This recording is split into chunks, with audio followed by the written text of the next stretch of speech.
April 25, huling biyernes po ito.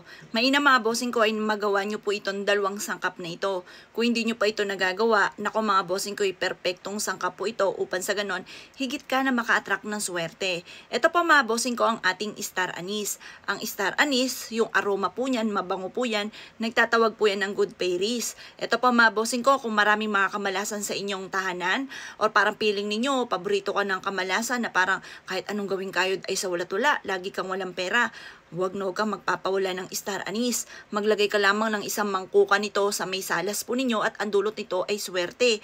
Lalo-lalo na sa may main door kasi yung amoy po nito nagtataboy yan ng bad spirit at nagwa-welcome yan ng swerte, ng good spirit. At ang dahon naman ng laurel mga bossing ko, isa ito sa pinaka-powerful ng pantaboy ng kamalasan. Ito'y perfectong sangkap ng mga pamamaraan kung nais ninyo na hindi ka na malasin sa buwan ng Mayo. Pagsamahin nyo po ito mga bossing. At pagkatapos, mag-wish ka ng mula sa inyong pong puso. Alam niyo po ba yung istorya tungkol sa puno ng laurel?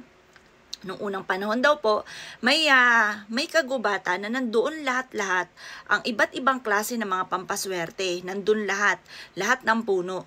Mangyari mga bossing ko ay may pumasok na bad spirit na gustong sakupin yung pong kagubatan. Ngayon, may isang malaking puno ng laurel mga bossing ko na nakapagpataboy sa bad spirit. Kaya tinagurian na ang dahon ng laurel or puno ng laurel ang isa sa pinaka-powerful na pantaboy ng kamalasan. Kaya kung ayaw nyo kayo ay mamalasin ngayong buwan ng Mayo, mainam na maglagay ka ng ganito sa inyo pong bag. Or kaya po, yun nga po, sa may salas po ninyo, sa may pintuan, upang sa ganon, hindi ka mamalasin. Para puro kaswertehan naman ang darating. Proven po ito mga bossing ko ha. Ang gagawin nyo lamang, haharap ka ng gawing alas 7 ng umaga, sa gawing silangan, at magwi-wish ka na simula na ito ng tagumpay ko, ngayong buwan ng Mayo, ay hindi na ako mamalasin pa. At puro kaswertehan ang darating sa akin. Ganon ang pagwi-wish na walang gamit na sana, direct to the point. At kung halimbawa kung ano may pagsubok mo sa ngayon, sasabihin nyo na walang gamit na sana, direct to the point, kung ano ang gusto nyong maganap.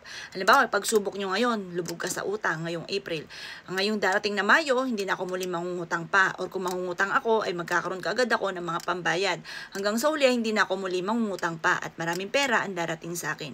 Ganon ang pag-wish na walang gamit na sana, direct to the point. Pagtapos ka na mag-wish, ilagay sa bulsa. Ilagay sa bag. Ang dulot nito ay swerte. Pwede ka rin maglagay ng isang mangkuka ng ganito, ng star anise at dahon ng laurel kung saan ikaw ay natutulog. Upang sa ganon, kayo po ay hindi malasin. Upang sa ganon, tuloy-tuloy na pasok na swerte ang inyo pong makamtan. Kaya ako'y kinaniwala at naisyo po ito, gawin nyo na po ito. Napaka-epektibo po niya. Kayo mismo magugulat dahil magsusunod-sunod ang mga blessing na darating sa buhay po ninyo. Basta mga bossing ko, ngayon darating na Mayo, kung ikaw po ay negatibo ngayon, daing ka ng daing. Ngayong buwan ng April. Sa darating na Mayo ha, huwag daing ng daing. Puro mga magaganda sasabihin kahit alam nyo hindi naman totoo. Yung mga pangit, ipagdadasal po natin na mabago-bago na.